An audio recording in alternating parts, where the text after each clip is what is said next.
Assalamualaikum warahmatullahi wabarakatuh.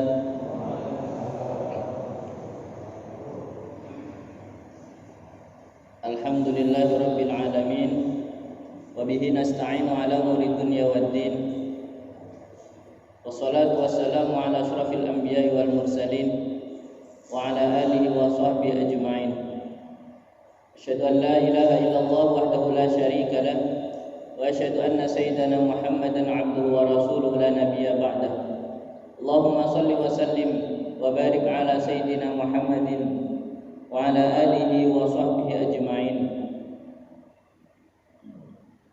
Pertama-tama mari kita sama-sama mengucap syukur kehadirat Allah Subhanahu wa taala atas limpahan nikmat dari Allah Subhanahu wa taala dengan dimudahkan ringan langkah kaki kita dalam keadaan sehat walafiat disertai nikmat iman dan Islam, kita sama-sama bisa menjalankan kewajiban kita melaksanakan sholat subuh berjamaah.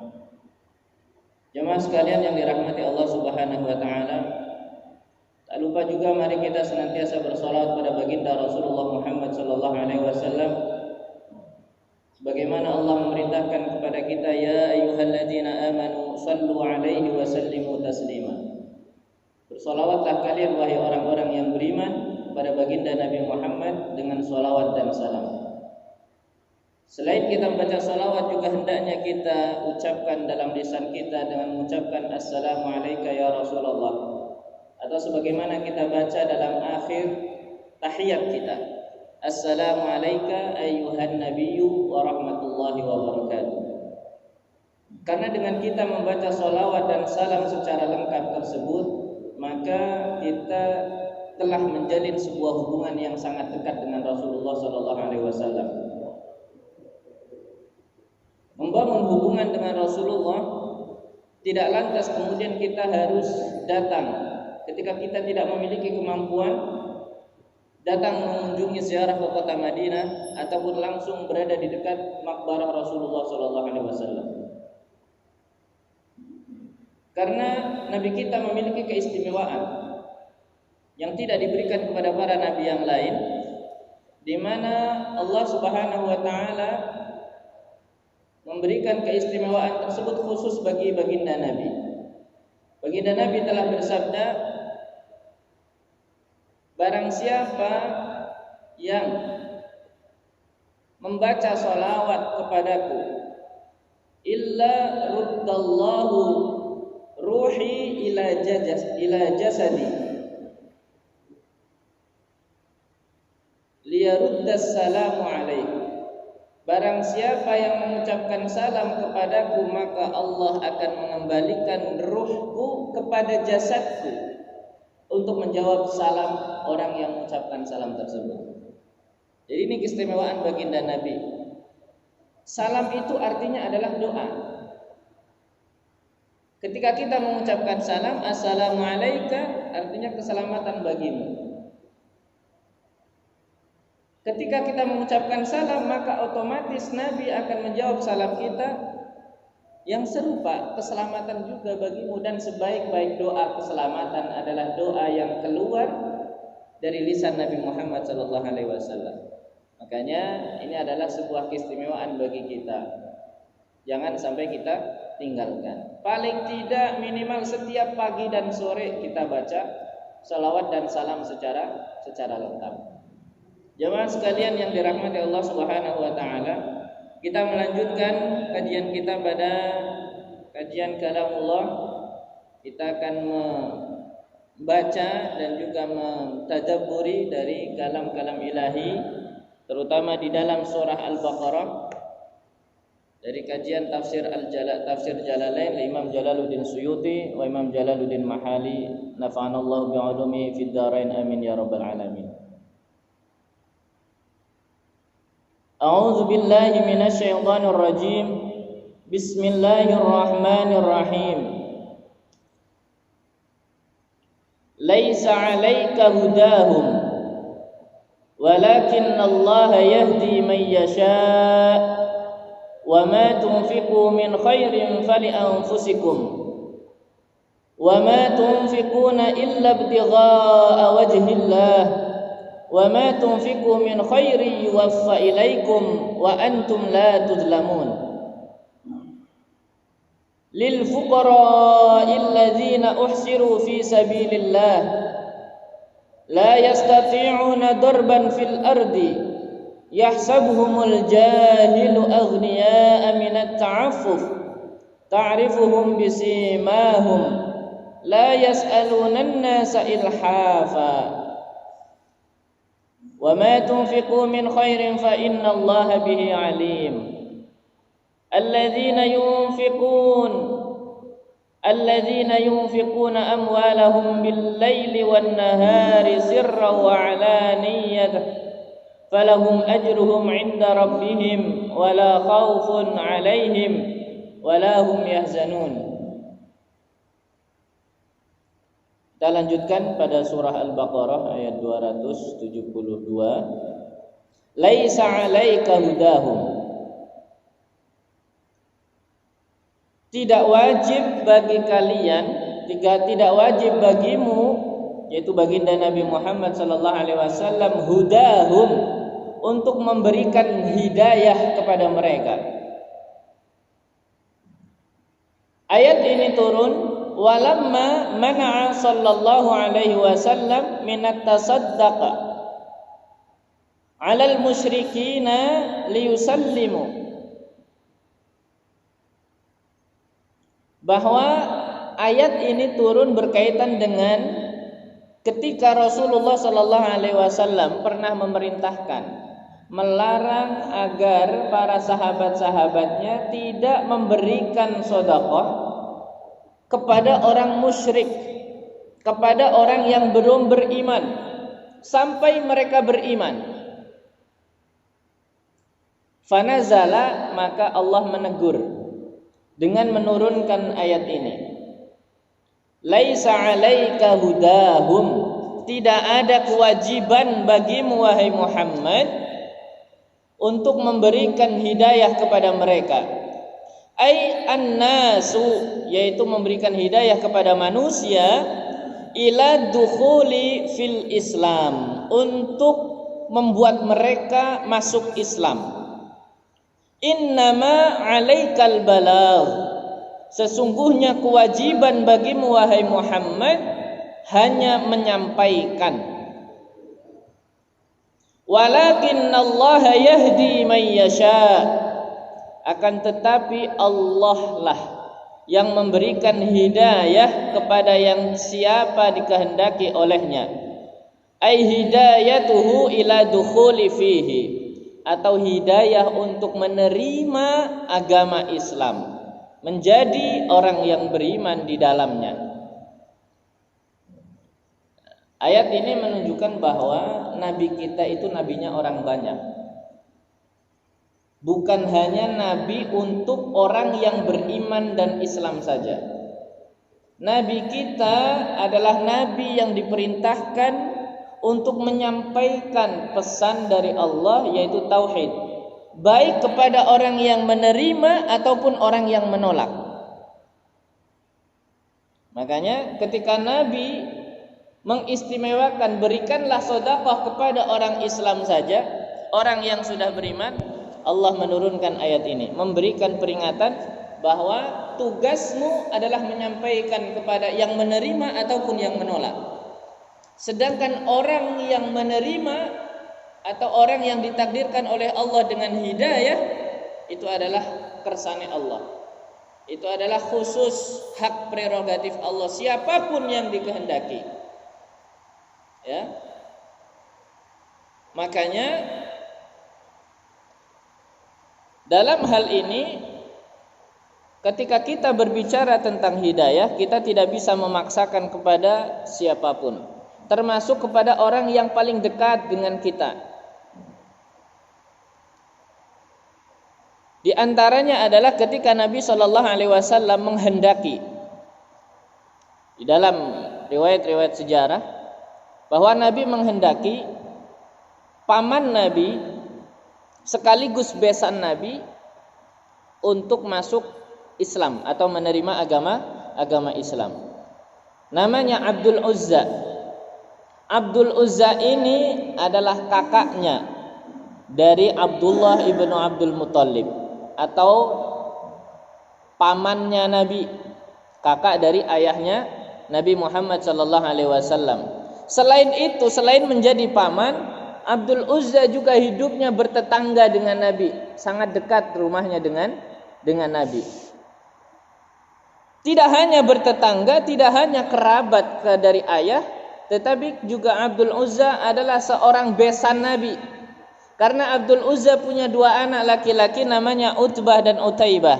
Dinikahkan dengan putri Nabi yang bernama Ruqayyah dan Ummu Kulsum. Sebelum Nabi diangkat menjadi Nabi, ya. Jadi dinikahkan dengan Ruqayyah dan Ummu Kulsum. Jadi ada hubungan kerabat karena paman Nabi sendiri, ada hubungan tetangga karena memang rumahnya berdekatan, ada hubungan besan, bahkan dua putrinya besanan menjadi mantunya. Ya, Ruqayyah dan Ummu Kulsum dengan Utbah dan Utaibah. Kurang dekat apalagi hubungan keduanya. Maka kemudian Nabi menghendaki untuk menyampaikan pesan nubuwah agar pamannya dan juga besannya sekaligus tetangganya agar mendapatkan hidayah masuk Islam. Padahal Nabi adalah orang yang paling lembut dalam menyampaikan, itu adalah dalam pesannya senantiasa akan bisa menyentuh orang lain. Tetapi karena bukan Nabi yang memberikan hidayah, tapi Allah. Abdul Uzza tidak hanya menolak, bahkan mencaci maki, bahkan memutuskan hubungan yang sudah dibangun sebelumnya. Anak-anaknya diperintahkan untuk bercerai. Jadi Ruqayyah dan Ummu Kulsum diceraikan oleh anak-anaknya dari Abdul Uzza. Kenapa? Karena memang Allah tidak menghendaki hidayah kepada Abdul Uzza. Padahal Nabi menyampaikan pesannya dengan begitu lembut, dengan kehati-hatian. Tetapi yang namanya hidayah, ketika hidayah belum diberikan, bahkan sekelas Nabi tidak dapat memberikan petunjuk. Bahkan pamannya Abu Thalib saja, walaupun dia melindungi Nabi, menjaga Nabi dari incaran orang Quraisy, tapi sampai akhir hayatnya tidak pernah bersyahadat. Ini menunjukkan bahwa hidayah datangnya dari Allah. Makanya disebutkan di dalam hadis qudsi, innaka la tahdi man ahbabta. Wahai Nabi, engkau tidak dapat memberikan hidayah kepada siapapun yang kamu kehendaki. Innaka la tahdi man ahbabta, sekalipun dia adalah orang-orang yang kamu kasihi.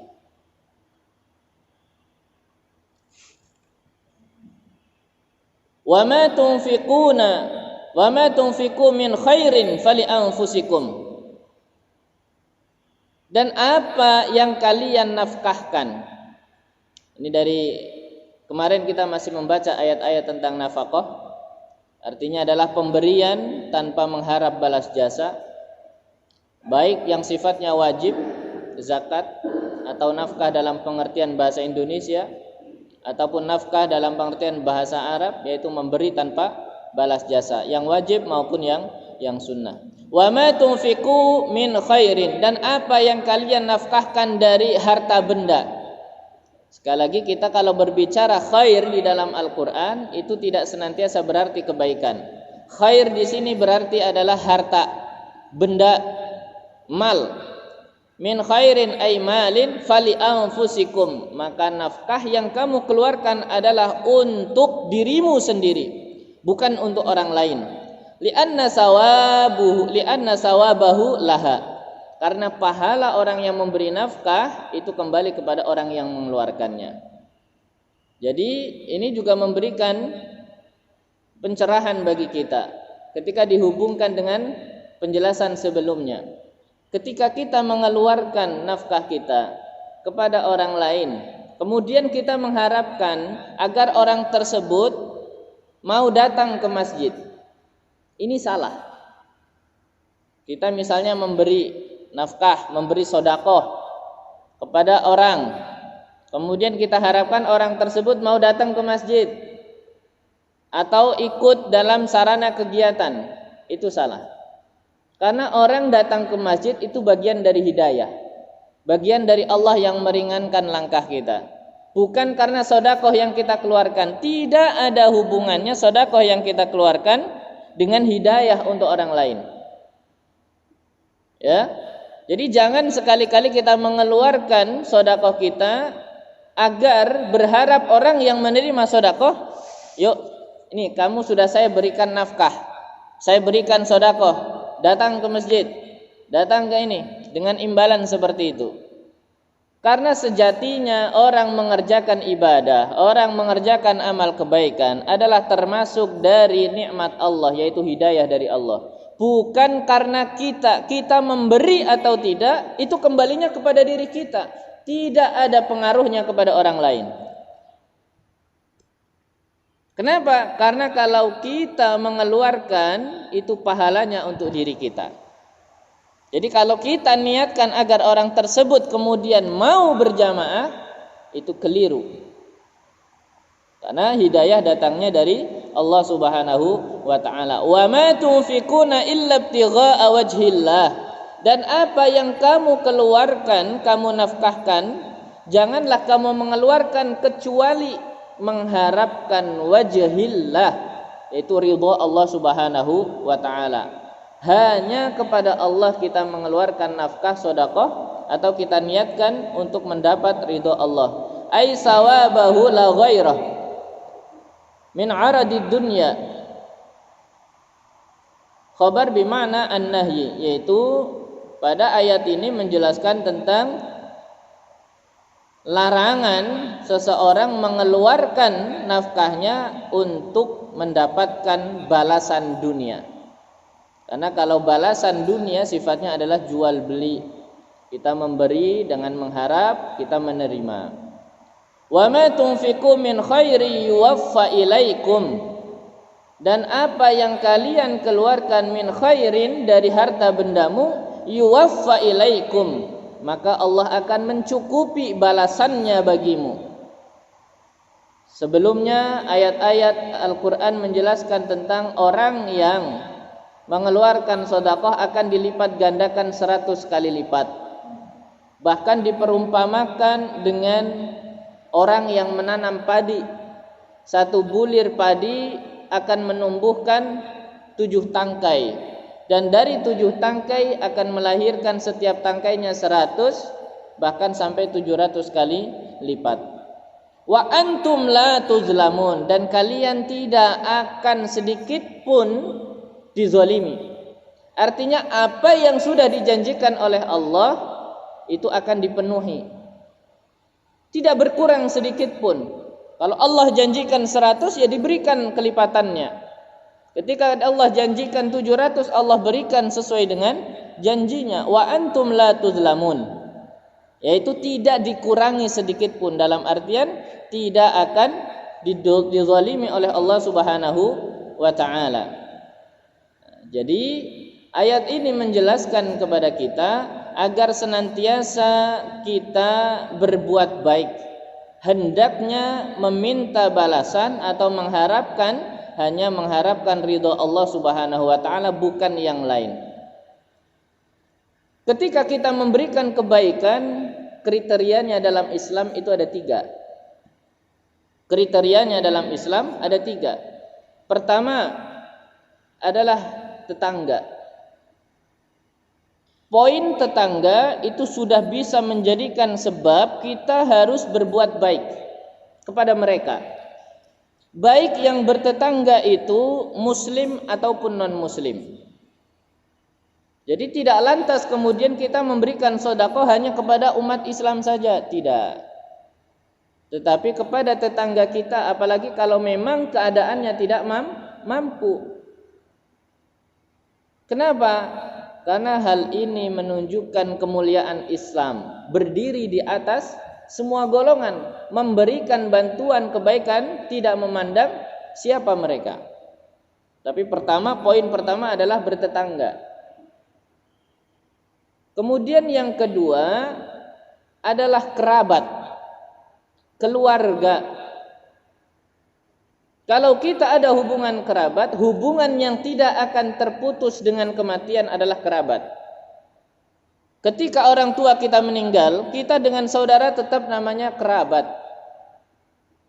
Lain halnya dengan pernikahan. Pernikahan ketika mati, maka yang ditinggalkan bisa kembali kepada bukan mahramnya. Yang tadinya hubungan mertua dengan menantu, ketika pasangan kita meninggal sudah tidak bisa mengatakan mertua. Kenapa? Karena hubungannya terputus. Tapi berbeda dengan kerabat, dengan saudara, sampai kapanpun yang akan melanjutkan hubungan itu tetap berlanjut adalah kerabat. Ya, ketika kita meninggal, tetangga kita mungkin lupa.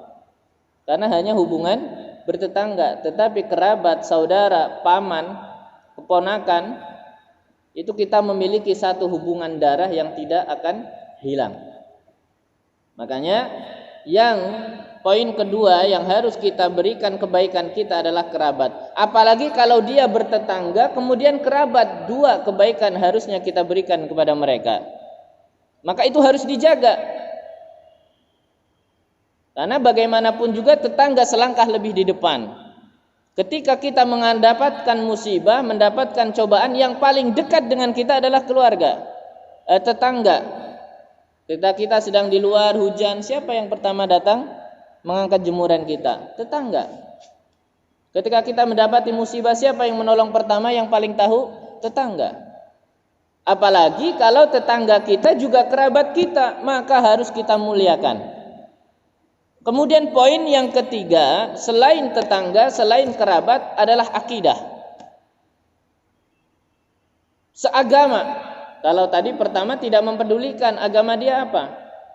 Tetapi kalau dia bertetangga, kemudian memiliki hubungan kerabat dan juga seakidah, ini 3 poin harus kita muliakan. Atau mungkin dia bukan kerabat kita, tapi dia tetangga kita, dia seakidah dengan kita, juga harus dimuliakan karena 2 poin kebaikan tadi.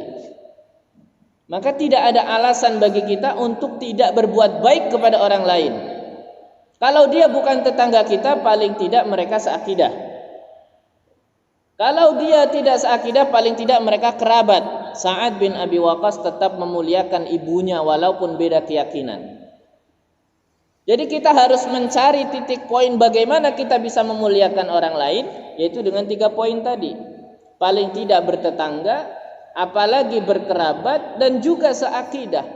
Itu sudah menjadi kewajiban kita untuk memuliakan orang lain dengan memberikan kebaikan-kebaikan tersebut. Jamaah sekalian yang dirahmati Allah Subhanahu wa taala. Pada ayat selanjutnya Allah menjelaskan lil fuqara illadzina uhsiru fi sabilillah. Untuk siapa nafkah sedekah yang kita keluarkan yang paling baik? Sedekah yang kita keluarkan yang paling utama adalah lil fuqara, yaitu bagi orang yang membutuhkan. Jadi fuqara di dalam bahasa Arab artinya adalah orang yang membutuhkan, yang banyak keperluannya. Makanya walaupun secara materi dia memiliki banyak harta, tetapi ketika kebutuhannya lebih besar dia disebut fakir. Ya, dia disebut fakir. Makanya kadang ada orang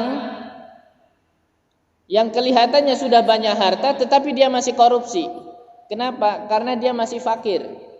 Masih banyak kebutuhannya untuk menutupi yang lain, sampai-sampai yang haram pun dia jalankan.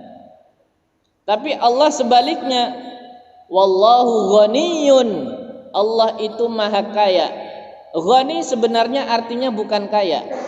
Ghani artinya tidak butuh, tidak memerlukan. Itu kata ghani, ghina.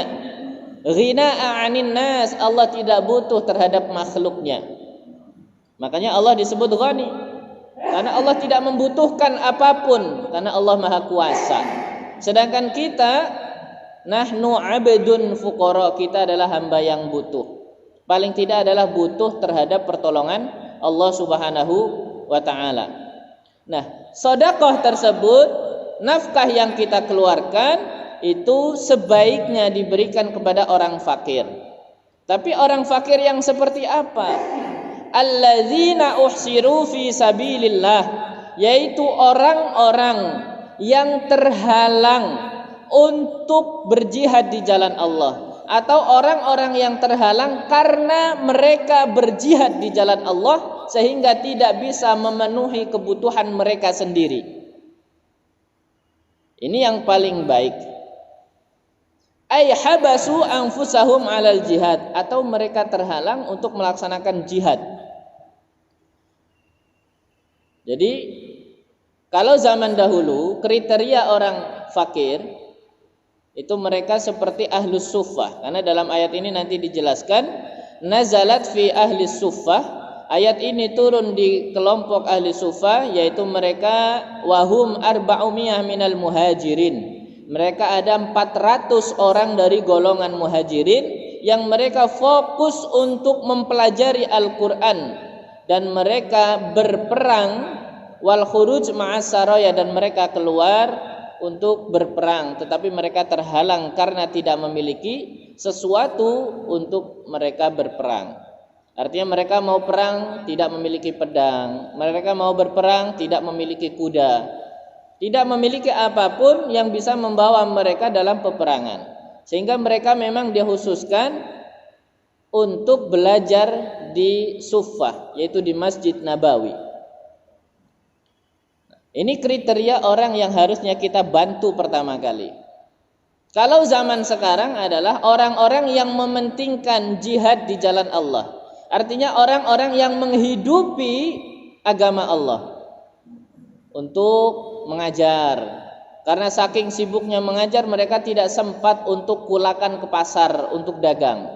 Karena kalau orang ngajar ditinggal dagang, dagang kan tidak sebentar, pasti ngajarnya akan ketinggalan.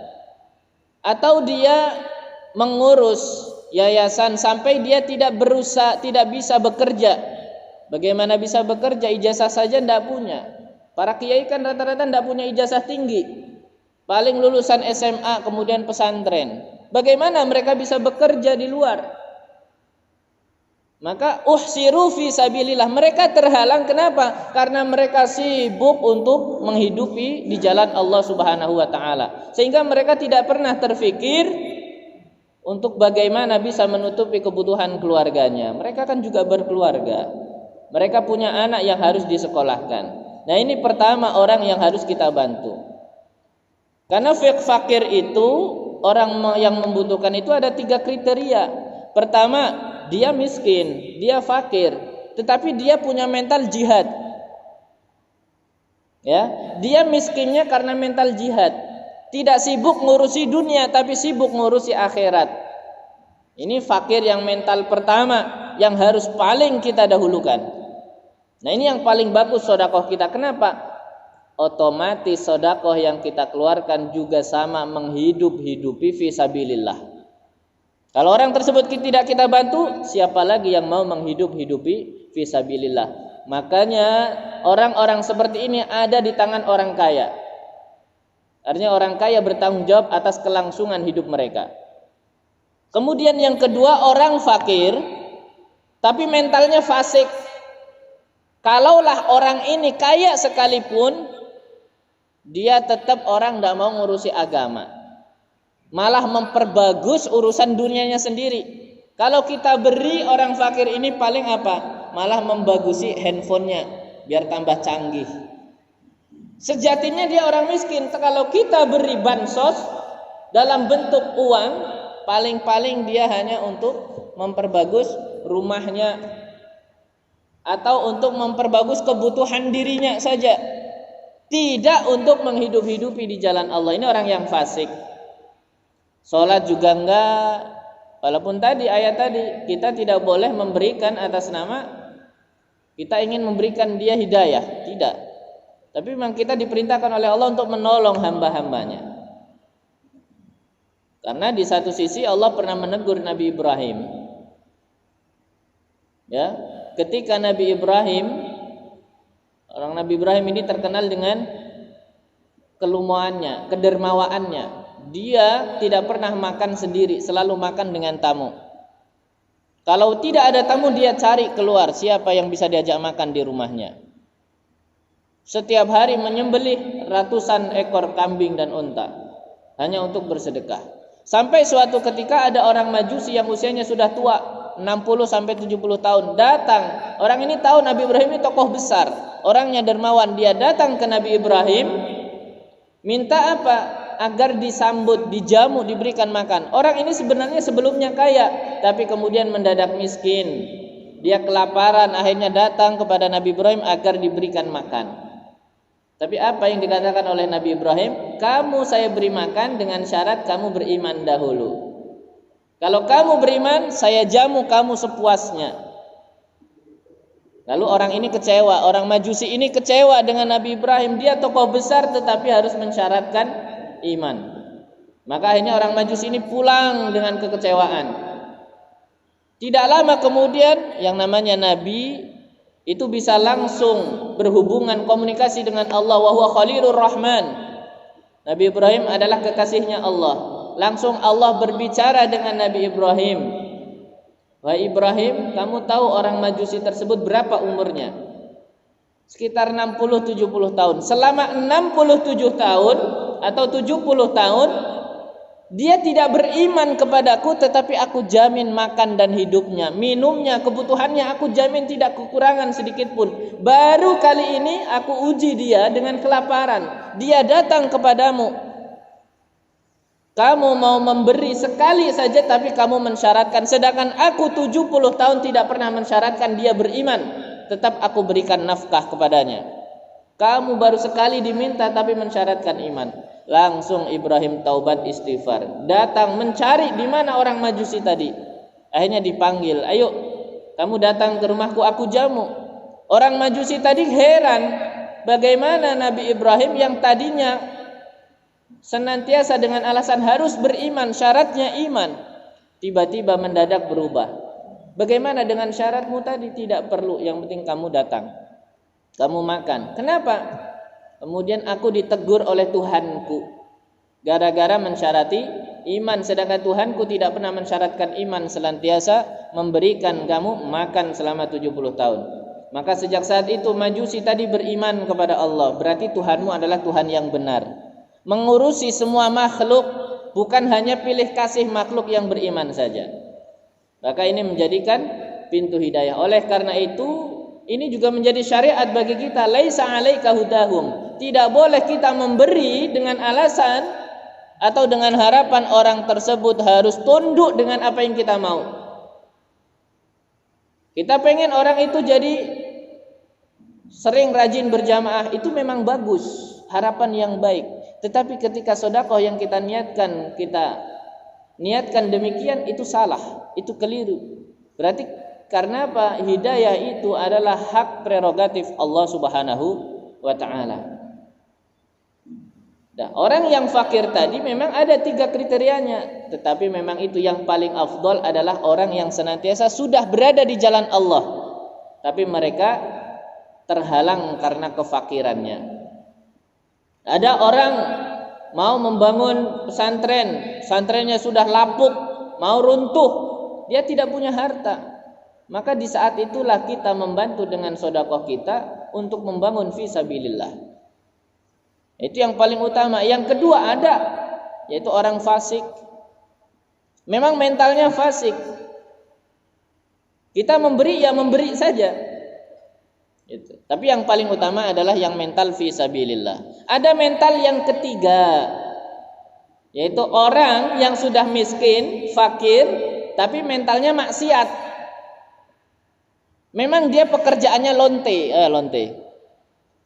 pezina, pelacur, suka nongkrong di jalan kalau malam, bahasa itu kupu-kupu malam, ya, penghidupannya di malam hari. Nah, kalau kita memberi kepada mereka, malah nanti dijadikan sebagai alat keamanan. Terima kasih Pak Haji, saya jadi bisa beli alat pengaman kontrasepsi. Padahal untuk zina.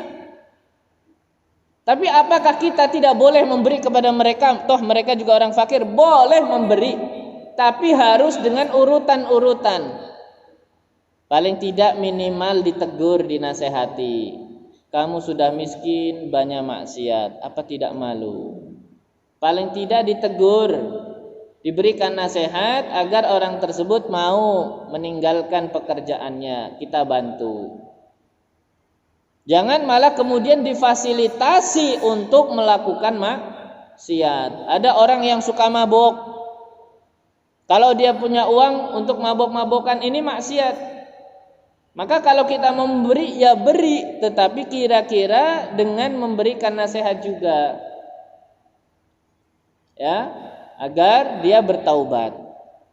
Karena bisa jadi orang taubat itu karena pemberian kita, tetapi bukan niat kita untuk mentaubatkan dia, karena hidayah datangnya dari Allah, bukan dari kita. Nah, ini kriteria-kriteria orang yang harus kita bantu. Yang paling tinggi adalah orang yang punya mental jihad fi sabilillah. Lil fuqara'il ladzina uhsiru fi sabilillah, yaitu orang-orang fakir yang mereka terhalang untuk berjuang di jalan Allah Subhanahu wa taala. La yastati'una darban, yang mana mereka tidak mampu, tidak sanggup darban untuk mengadakan perjalanan ay safaran fil ardi, untuk berjihad di jalan Allah. Litijarah wal ma'ashi li syughlihim anhu bil jihad, atau sebagaimana dijelaskan oleh Imam Suyuti, mereka terhalang untuk mencari nafkah, untuk berdagang, untuk bekerja, mencari penghidupan bagi keluarganya karena kesibukan mereka dalam jihad di jalan Allah. Akan tetapi yahsabuhumul jahilu, orang-orang yang tidak tahu, al-jahil, orang-orang yang tidak tahu, mereka mengira karena ketidaktahuannya aghnia aminat ta'affuf, bahwa orang-orang yang punya mental jihad itu mereka adalah orang kaya, orang yang tidak butuh pertolongan. Kenapa? Karena mereka tidak pernah meminta-minta. Ya. Ini kan kita banyak kadang melihat orang, mereka sejatinya fakir, sejatinya miskin, tapi karena mereka punya sifat iffah, tidak merendahkan diri di hadapan makhluk, dia tidak pernah meminta. Padahal dia kalau makan, pagar saja bisa jadikan lauk. Ada daun singkong, ada apa, semua dimasak.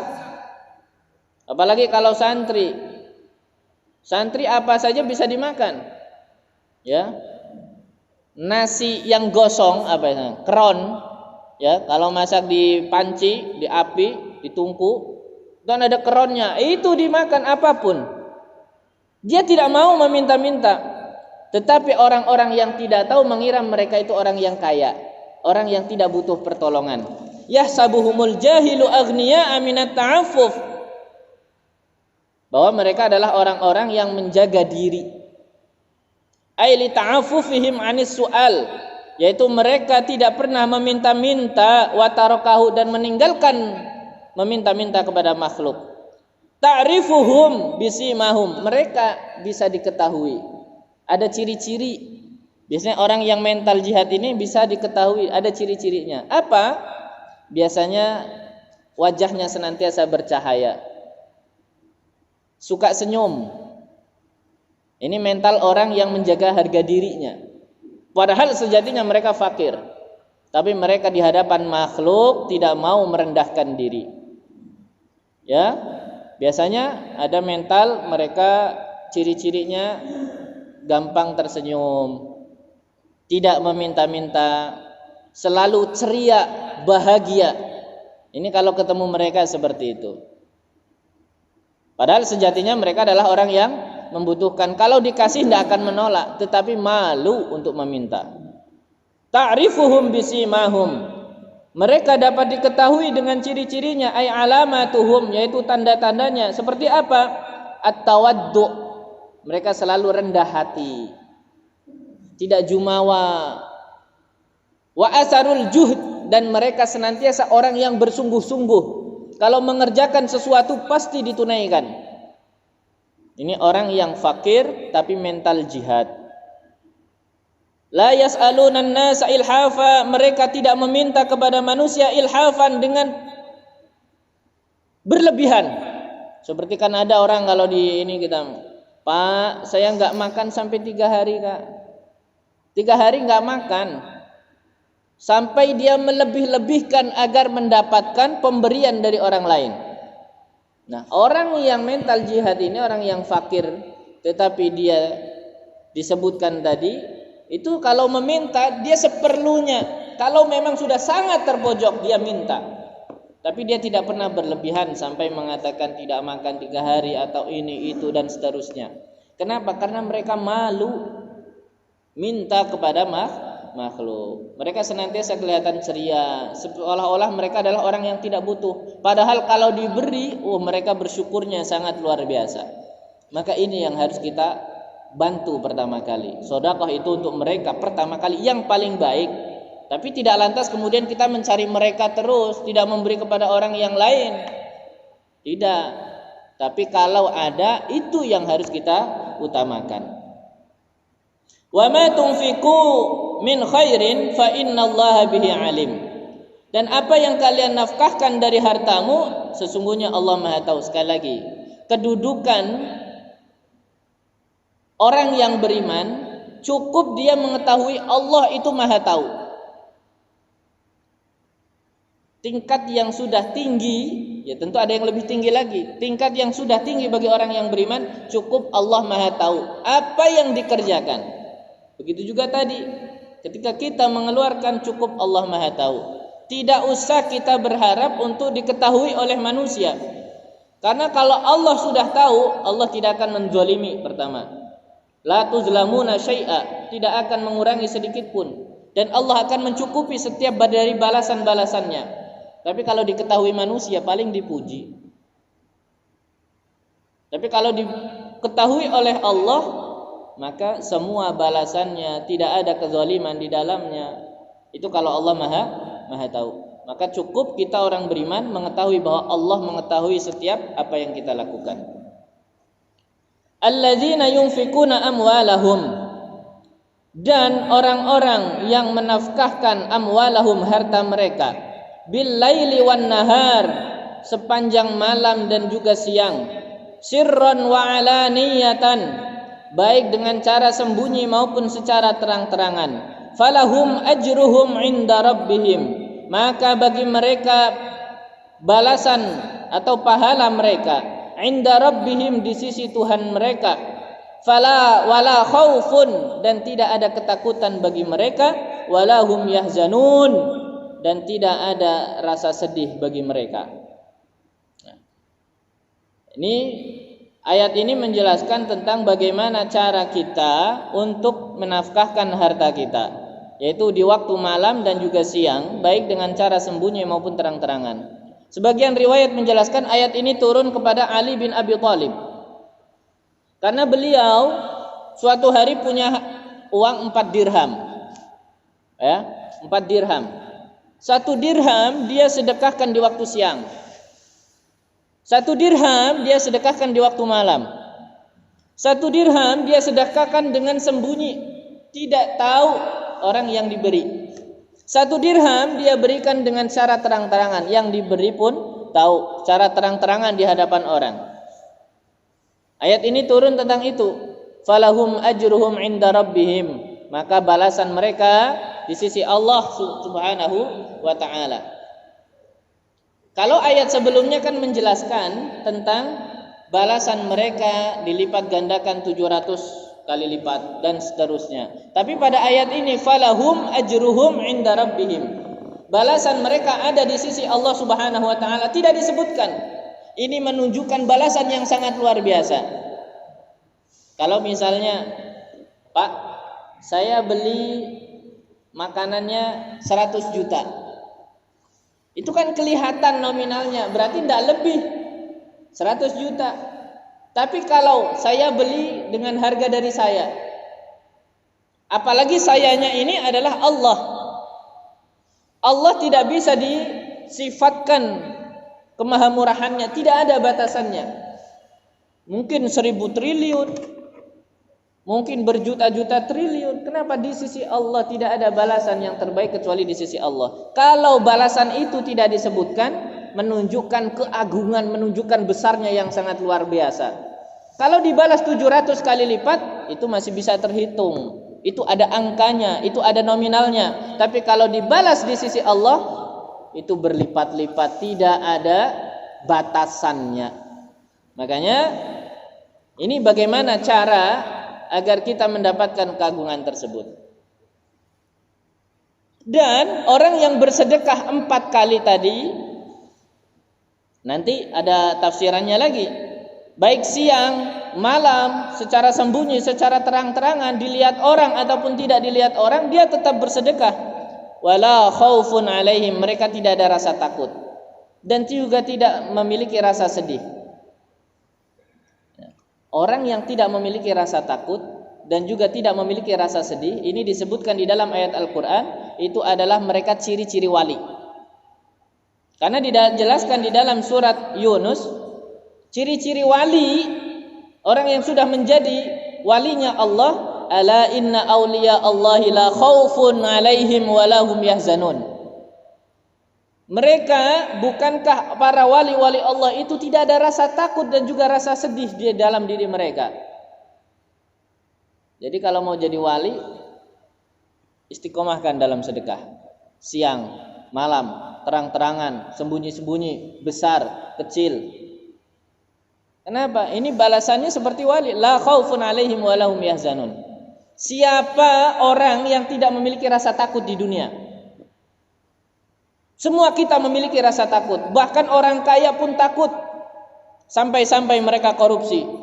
Orang miskin takut tidak bisa makan. Sampai-sampai dia ngerampok, copet dan seterusnya. Setiap kita memiliki rasa takut. Bahkan yang kita anggap nikmat sekalipun ada ketakutan di dalamnya. Pengantin baru, menikah, itu kan nikmat. Kita punya istri, itu kan nikmat. Tapi kalau kita baru menikah mungkin kita bahagia. Tapi setelah menikah kita baru tahu bagaimana sikap istri kita. Apakah dia judes? Apakah dia suka marah-marah, apakah dia suka boros dan seterusnya. Kan baru tahu setelah kita hidup dengan dia. Mungkin seminggu pertama sama mertua senantiasa dimanjakan. Pagi-pagi sudah ada kopi, teh, sudah ada gorengan tinggal makan. Ada orang nyapu di pinggir rumahnya keras, suruh pelan-pelan mantunya masih tidur. Kan bahagia. Ketika kita baru menikah itu dimanjanya sama mertua luar biasa. Itu saya dulu ngalami. Itu paling seminggu. Tapi kalau sudah sebulan 2 bulan, mantu ini cuma makan tidur saja, nggak kerja-kerja, siap-siap disiram ember. Ini mantu apaan? Padahal itu menyenangkan menikah. Tapi karena kita manusia ada ketakutan di situ. Bagaimana masa depan kita? Kita punya anak, bagaimana anak kita? Selalu ada ketakutan terus. Kita sudah punya harta, punya rumah, punya mobil. Ada ketakutan nanti kalau hilang, nanti kalau rusak, nanti kalau bagaimana. Senantiasa ada ketakutan. Tetapi para wali Allah itu mereka tidak takut. Kenapa? Karena mereka ada takut, ada, tetapi sampai alaihim, tidak sampai alaihim, tidak sampai ketakutan itu menaklukkan mereka. Kita kan takut kalau nanti mati ketemu malaikat mungkar nakir, ya. Bawa gada menyeramkan, takut enggak? Takut. Tapi wali Allah tidak takut terhadap mungkar nakir. Kenapa? Karena mereka yakin kepada Allah Subhanahu wa taala. Mungkar nakir makhluknya Allah. Sampai-sampai Umar yang sebegitu galaknya, mungkar nakir takut lari terbirit-birit. Sahabat Ali ini sebenarnya agak tidak suka dengan Umar.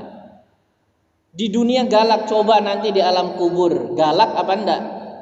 Lalu Allah berikan kasyaf kepada Ali bin Abi Thalib. Ketika Umar telah meninggal, Ali bin Abi Thalib diperlihatkan bahwa ketika datang malaikat mungkar nakir kepada Umar, ditanya dengan pertanyaan yang ganas seperti biasa dan menyeramkan. Apa jawabannya Umar? Dia bentak balik. Kamu ini tidak sopan. Kamu tidak tahu saya ini temannya kekasihnya Allah. Jadi yang dibawa adalah kekasihnya Allah, Nabi Muhammad. Malaikat dibentak, kamu tidak tahu saya teman kekasihnya Allah, masih kamu berani bentak. Ya malaikat bisanya sesuai SOP, ada sesuatu yang berbeda dengan SOP langsung lapor kepada Allah. Ini bagaimana? Saya menjalankan SOP tapi malah saya dibentak oleh dia. Ya sudah, biarkan, dia teman kekasihku. Mungkar nakir dibentak. Jadi Umar tidak ada rasa takut. Kenapa? Dekat dengan Allah, dekat dengan kekasih Allah. Ada juga Imam Sibawayh, pengarang nahwu, pakarnya, imamnya nahwu. Ya, ketika beliau meninggal, suatu saat muridnya bermimpi bahwa gurunya itu di alam kubur ditanya oleh malaikat mungkar nakir dengan galaknya, "Man rabbuka?" Siapa Tuhanmu? Malah ditahlil sama Imam Sibawayh. Kamu ini nanya-nanya saya man rabbuka. Saya tanya balik, mannya ini man apa?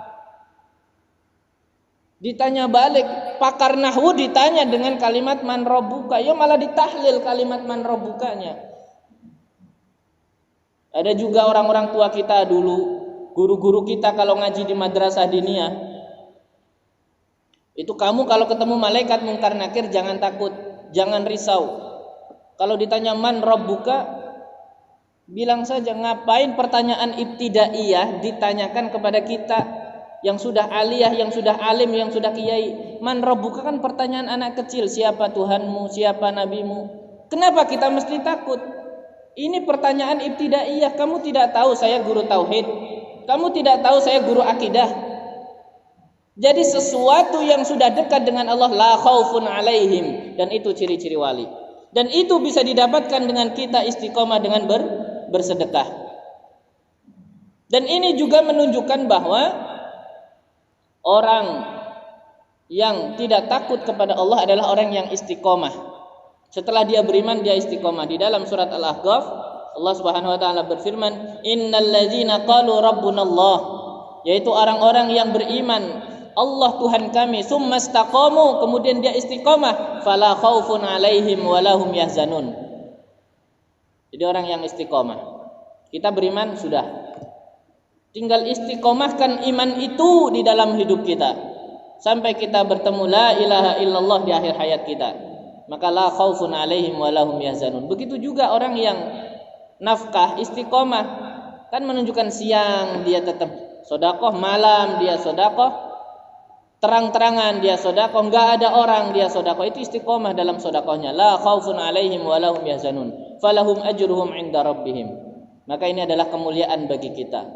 Allah berikan sebuah ibadah yang sangat luar biasa yang pahalanya sederajat dengan para wali-wali Allah. Ini cara langkah mudah agar kita bisa mendapatkan peringkat di sisi Allah. Dan orang yang senantiasa istiqomah bersedekah itu kan disebut dermawan. Dermawan itu bukan sebuah pekerjaan, bukan sesuatu yang dilakukan, tetapi budi pekerti, karakter, perilaku yang melekat.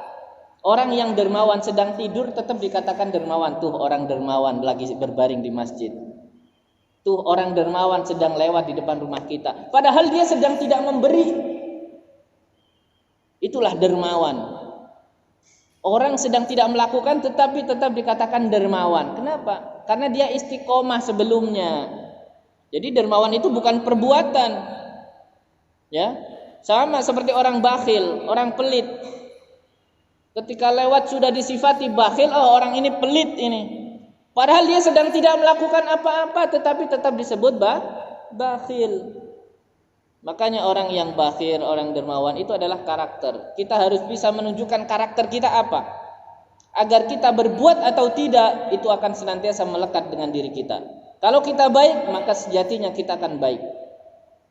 Karakter itu dibentuk dengan istiqomah. Karakter yang baik dibentuk dengan istiqomah. Maka istiqomahkanlah kita sebagaimana ayat tadi menjelaskan kepada kita.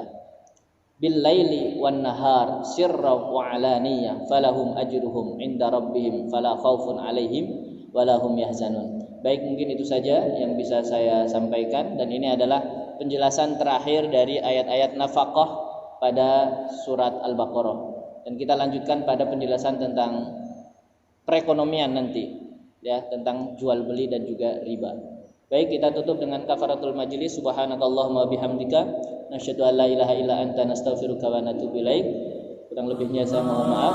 Wabillahi taufiq wal hidayah. Assalamualaikum warahmatullahi wabarakatuh.